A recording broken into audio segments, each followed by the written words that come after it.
ಕೇವಲ 100 ರೂಪಾಯಿಗೆ ಕಿರುಕುಳ ಕೊಟ್ಟಿದ್ದಾರೆ ಫೈನಾನ್ಸ್ ಸಿಬ್ಬಂದಿ. ಮನೆ ಬಳಿ ಬಂದು ಹಣ ಕೊಡಲೇಬೇಕು ಅಂತ ಸಿಬ್ಬಂದಿ ಟಾರ್ಚರ್ ಕೊಟ್ಟಿರೋದು. ಇಲ್ಲಿವರೆಗೂ ಕೂಡ ಲಕ್ಷಗಟ್ಟಲೆ 5 ಲಕ್ಷಗಟ್ಟಲೆ ಹಣ ಬಾಕಿ ಉಳಿಸ್ಕೊಂಡವರಿಗೆ ಟಾರ್ಚರ್ ಕೊಟ್ಟಿದ್ದನ್ನ ನೀವು ಗಮನಿಸಿದ್ದೀರಾ. ಬೆಳಗಾವಿ ಇರ್ಬೋದು, ಹಾವೇರಿ ಇರ್ಬೋದು, ಹೀಗೆ ಬೇರೆ ಬೇರೆ ಜಿಲ್ಲೆಗಳಲ್ಲಿ. ಬಟ್ ಬೆಳಗಾವಿ ಜಿಲ್ಲೆಯ ಸವದತ್ತಿ ಪಟ್ಟಣದಲ್ಲಿ ನಡೆದಿರುವಂತಹ ಘಟನೆ ಇದು. ಕೇವಲ 100 ರೂಪಾಯಿ ಬಾಕಿ ಉಳಿಸ್ಕೊಂಡಿದ್ದಂಥ ವ್ಯಕ್ತಿ ಮನೆಗೆ ಹೋಗಿ ಹಣಕ್ಕಾಗಿ ಪಟ್ಟು ಹಿಡಿದಿರೋದು. ಆ ಹಣಕ್ಕಾಗಿ ಮನೆವರೆಗೂ ಬಂದು ಫೈನಾನ್ಸ್ ಸಿಬ್ಬಂದಿ ಗಲಾಟೆ ಮಾಡಿರುವಂತಹ ಘಟನೆ ಸವದತ್ತಿಯಲ್ಲಿ ನಡೆದಿದೆ.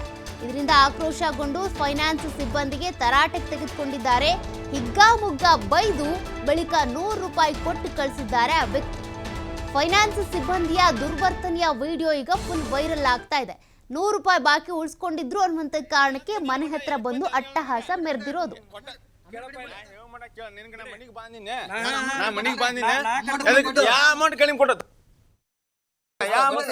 ನಿನಗೆ ಏನಾರ ರೊಕ್ಕ ಕೊಡೋದೈತಣ್ಣ, ನೀ ಎದಕ್ ಬಂದಿ ಇಲ್ಲಿ ಮಟ್ಟ ಅದನ್ನ ಅಷ್ಟೇ ಹೇಳೋಣ. ನೀ ಎದಕ್ ಬಂದಿ ಅಮೌಂಟ್ ಎಷ್ಟೈತಿ ತಗದ್ ನೋಡ.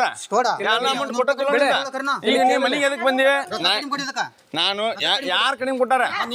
ನನ್ನೊಂದ್ ಬಿಟ್ಟು ನನಗೆ ಉಸಲ ಕಟ್ಟದಿಂದ ಇನ್ನೊಂದ್ ಬಿಟ್ಟಂದ್ರ ಎಲ್ಲಿ ಸೊಳ ಮಕ್ಕಳು ನೀವ 100 ರೂಪಾಯಿ ತೋ. ಇಲ್ಲಿ ಮಟ್ಟ ಮನಿ ಮಟ್ಟ ಯಾಕೆ ಬಂದಿ?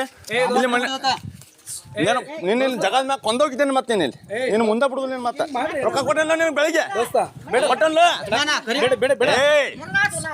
ನೀನು ಮತ್ತ ನೀನು ರೊಕ್ಕ ಕೊಟ್ಟಲ್ಲ ನಿನಗ ಕೊಟ್ಟಲ್ಲ ನಿನಗ ಕಾಗದ ಪತ್ರ ಕೇಳ್ತಪ್ಪತ್ತೆ